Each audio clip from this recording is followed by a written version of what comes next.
કાર્યક્રમ અંતર્ગત હું સર્વ ધર્મપ્રેમી શ્રોતાજનોને આજે એક વિશિષ્ટ જાણકારી આપવા જઈ રહ્યો છું।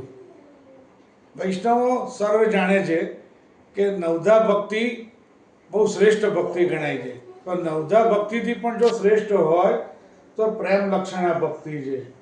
શ્રી કૃષ્ણને પામવા માટે બીજું કશું જ ના આવડે પણ પ્રેમ હોય તો એ આદર્શ ગણાય છે।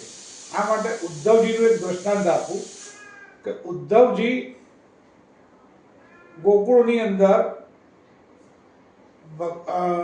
નંદ બાબા અને યશોદાજી અને ગોપીઓને સાંત્વના આપવા જાય છે અને કહે છે કે પરમાત્મા શ્રી કૃષ્ણ તો સર્વવ્યાપી છે,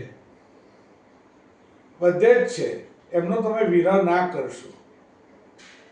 આ જ્યારે જ્ઞાન આપવા જાય છે ત્યારે ઉદ્ધવજીને જ્ઞાન ફક્ત પોપટિયું જ્ઞાન જ હતું, જ્યારે ગોપીઓ તો કહે અમને શ્રી કૃષ્ણનો કોઈ વિરહ થયો જ નથી।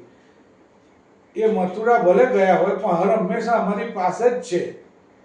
હમણાં મારી છાશમાં લઈ ગયા અને મટકી ફોડીને છાશ પીધી, કોઈક અમારે ત્યાં માખણ ચોર્યું, કોઈક અમારી સાથે રમતા હતા, અમારી સાથે સૂતા હતા।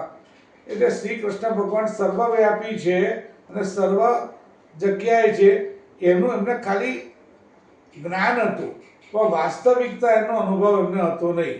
એટલે ત્યારે એમને ખબર પડી કે ગોપીઓ તો અનુભવી છે, એને તો શ્રી કૃષ્ણનો વિરહ એક સેકન્ડ માટે પણ થયો નથી, એમની જોડે હાજરા હજુર છે।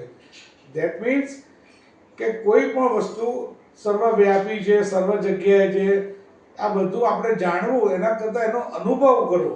એ ગોપીઓ તો અનુભવ કરી ચૂકેલી હતી, ત્યારે ઉદ્ધવજીને થયું કે મારું જ્ઞાન ફક્ત પુસ્તકિયું છે, જ્યારે ગોપીઓને તો એમનો વિરહ થયો જ નથી। એટલે ગોપીઓનો પ્રેમ મારા કરતાં અનેક ગણો શ્રેષ્ઠ છે અને એને ગોપીઓનું ઋણ શ્રી કૃષ્ણ ભગવાન પણ ઉતારી શક્યા નથી।